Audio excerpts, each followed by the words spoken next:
हिंगोलीचे जिल्हाधिकारी अभिनव गोयल यांनी ग्रामीण भागातील महिला रुग्णांकडे विशेष लक्ष देत संजीवनी अभियान राबवलं आणि यामध्ये तब्बल 13,656 महिला ह्या कर्करोग संशयित आढळल्या। आता या महिलांचं पुढे काय झालं याचा आढावा घेण्यासाठी मी ग्रामीण भागातील एका प्राथमिक आरोग्य केंद्रावरती आलोय।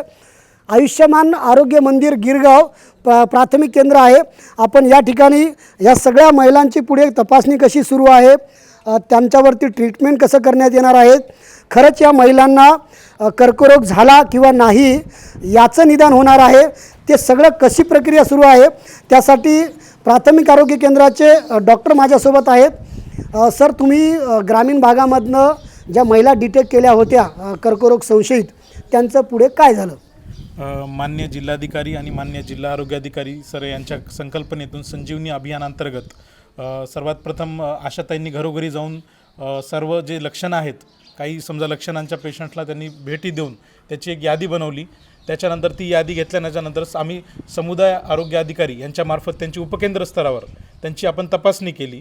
ते तपासण्याअंतर्गत काही पेशंट समजा जे आपल्याला संशयित आढळले त्यांना मग प्राथमिक आरोग्य केंद्र स्तरावर त्यांची VIA तपासणी केली। तशा 174 पेशंटपैकी आपल्याला 27 रुग्ण जे आहे ते VIA पॉझिटिव्ह, म्हणजे VIA पॉझिटिव्ह रुग्णाला आपण पुढं काय करतो, त्यांना वुमन्स हॉस्पिटल आहे आम्हाला वसमतला, त्यांना आपण तिथे पाठवतो त्यांना आणि त्याची पंचबायोप्सी होते। मग पंचबायोप्सीच्या रिझल्टच्या नंतर आपण त्यांना कॅन्सर आहे किंवा नाही आपण त्यांना कन्फर्म आपण हे करू शकतो। आता गिरगाव PSC अंतर्गत किती गावं होते आणि या गावामधनं एकूण महिला किती होत्या आणि आता ही स्क्रीनिंग झाली तालुका स्तरावरनं, तिथे सगळ्या महिला आता किती राहिल्यात ज्याचे सॅम्पल तुम्ही पुढे प्रयोगशाळेला पाठवलेत? सध्या आपल्याकडे जे आपल्या स्तन कर्करोगाचे आहेत 47 महिला ह्या संशयित होत्या, ज्यांना समजा गाठ आहे, छातीमध्ये गाठ आहे, सूज आहे अशामध्ये।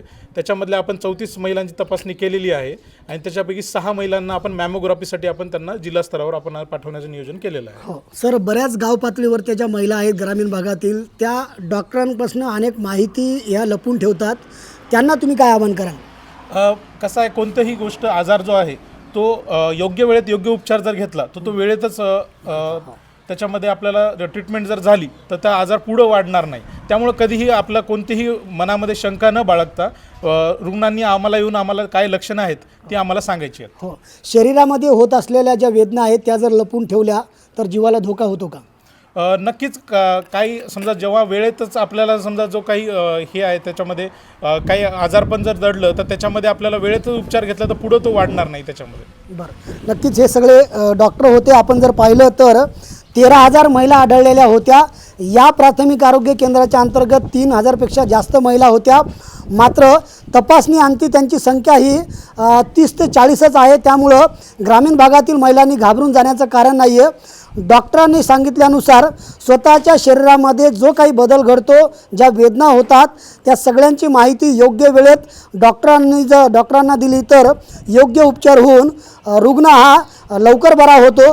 त्यामुळं ग्रामीण भागातील महिलांनी स्वतःच्या शरीरामध्ये जो काही बदल होतो, ज्या वेदना होतात त्या सगळ्यांची माहिती योग्य वेळेमध्ये डॉक्टरांना दिली पाहिजे असं आवाहन या डॉक्टरांनी केलेलं आहे। आणि जिल्हाधिकाऱ्यांच्या या सगळ्या मोहिमेनंतर जिल्ह्यातील आरोग्याचा एक मोठा प्रश्न आहे तो या ठिकाणी सॉल्व्ह होताना आपल्याला दिसत आहे।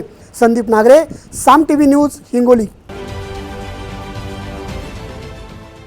देश विदेशातील प्रत्येक घडामोडींचे लाईव्ह अपडेट मिळवण्यासाठी आता साम टीव्हीच्या सर्व सोशल मीडिया प्लॅटफॉर्मला लाईक, फॉलो आणि सबस्क्राईब करा। तसंच सर्व नोटिफिकेशनसाठी बेल आयकॉन प्रेस करायला विसरू नका।